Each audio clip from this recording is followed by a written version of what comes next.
Hello all welcome to my channel my life style corner. ఇవాళ మన Flipkart fine series part 3లో చాలా trending అవుతున్న బీకో reusable kitchen towel ఎలా work అవుతుందో మీకైతే నేను చెప్తాను అనమాట. సో ఇందులో మనకు ఒక బాక్స్లో 20 షీట్స్ అయితే ఉంటుంది. ఈచ్ షీట్ మనం 100 టైమ్స్ అయితే వాడచ్చు. సో టోటల్ 20 షీట్స్ 2000 వాషెస్కి అయితే వస్తుందన్నమాట. ఇది 100% నేచురల్ కూడా.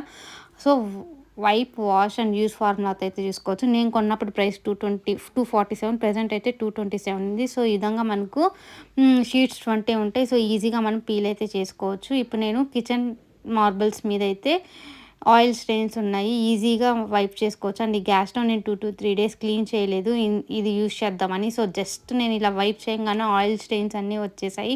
అండ్ కిచెన్ ప్లాట్‌ఫార్మ్ కూడా ఈజీగా క్లీన్ చేసుకునేసాననమాట. సో వాటర్‌తో మనం వాష్ చేసేసి డ్రై చేసుకుంటే మళ్ళీ యూజ్ చేసుకోవచ్చు. ప్రోడక్ట్ అయితే బాగుంది. Thank you for watching.